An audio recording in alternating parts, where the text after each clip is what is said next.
Welcome to your Barbados Today Evening News Update for Thursday, June 13. So glad you can join us. I'm Fernella Wedderburn. Close to a dozen former Baico employees are one step closer to getting their pensions after being left empty-handed for close to a decade. 11 workers staged a peaceful protest outside the offices of KPMG's Hastings Christchurch branch this morning from around 10 o'clock to press officials from KPMG to address their plight.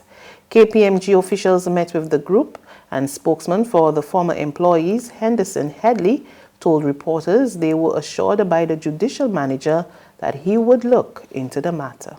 In fairness to them, even though we are protesting, we still want to have results to our concerns, and they have promised that the matters are being dealt with. I think they appreciate the urgency and the seriousness that our cause presents.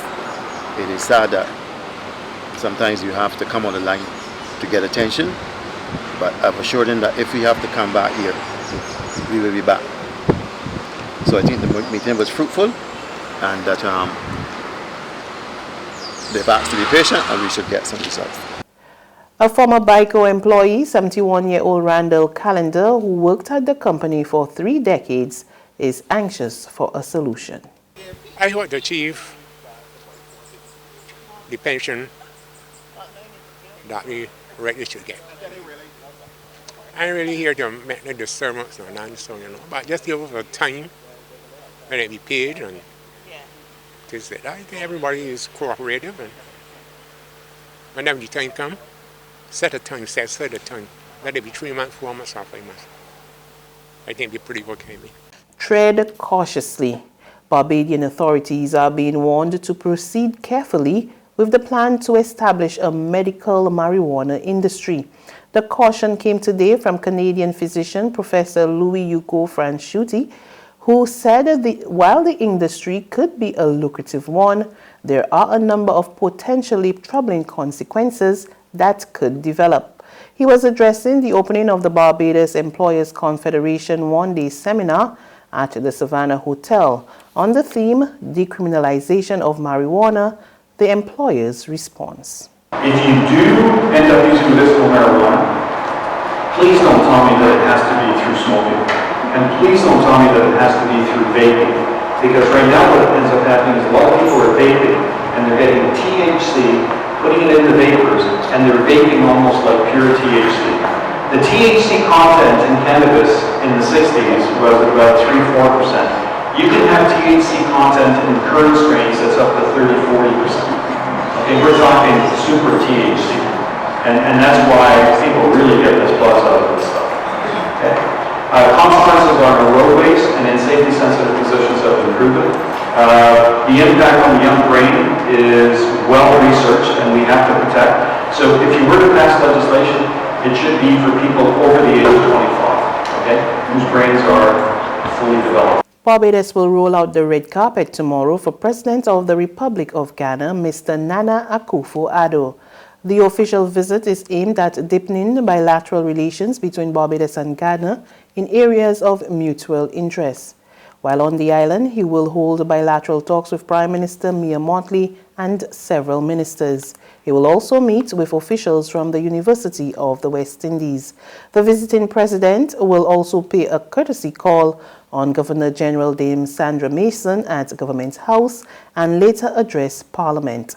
He will be the first foreign dignitary to speak in the Senate chambers.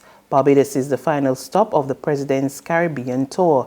He also visited Guyana, Trinidad and Tobago, and St. Vincent and the Grenadines. Trey McCollin is the recipient of this year's 15 Caribbean Catalyst Annual Craig Nurse Memorial Scholarship. The 20-year-old, who was paralyzed after an accident in 2014, received the award this morning at a brief ceremony. McCollin briefly expressed his gratitude for the top honor.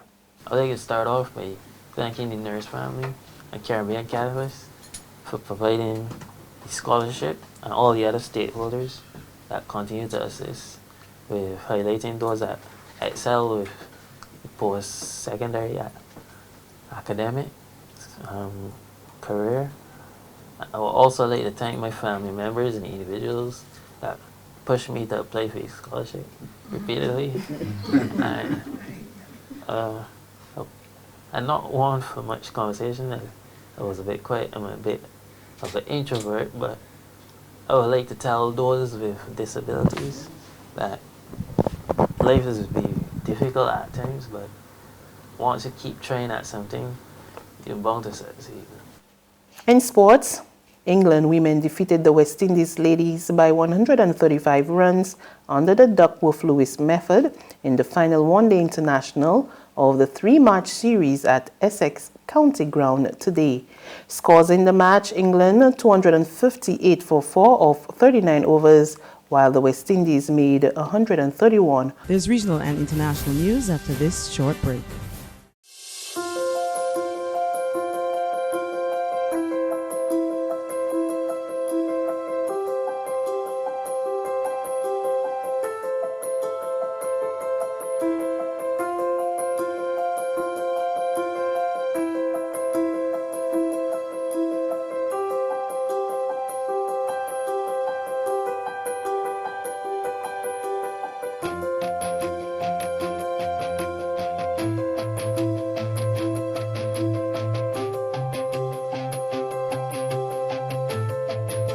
Barbados Today, news you can trust. To regional news now. In Grenada, the assets of public officers could soon be open to scrutiny. We get more in this report from GBN Television. At the moment, asset declaration is kept confidentially by the Integrity Commission. However, this may change soon, as according to the chairperson of the Integrity Commission, they are ensuring that Grenada maintains best practices in combating corruption within the public service. In 2015, Grenada ratified the Organization of American States Inter-American Convention Against Corruption and the United Nations Convention Against Corruption. The Commission's chair, Nandy Trotman-Joseph, calls this a critical move. Right now, Grenada, we follow the regional model of the Inter-American Convention Against Corruption, and that requires secret declarations. In the future, because we have now ratified the United Nations Convention Against Corruption, it means that all of our information may one day become public once you're receiving money from the public treasury. So in the near future, we can look forward to seeing that. So it brings a level of accountability, it changes our culture, it's not business as usual. A Kenya MP has been arrested for allegedly slapping a female colleague because she did not allocate money to his constituency. Rashid Kasim is accused of slapping Fatima Gadi, who sits on the budget committee in the capital, Nairobi. A photo of Ms. Gadi crying with blood in her mouth after the alleged assault has been shared widely on Twitter. Female MPs subsequently walked out of Parliament in protest after their male colleagues mocked them. One female MP reported that male MPs made fun of them, saying that women needed to have manners and know how to treat men.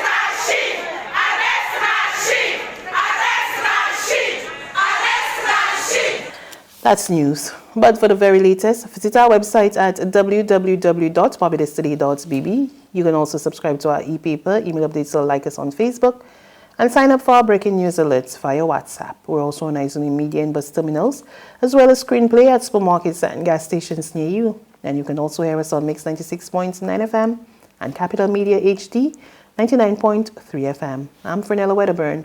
Good evening.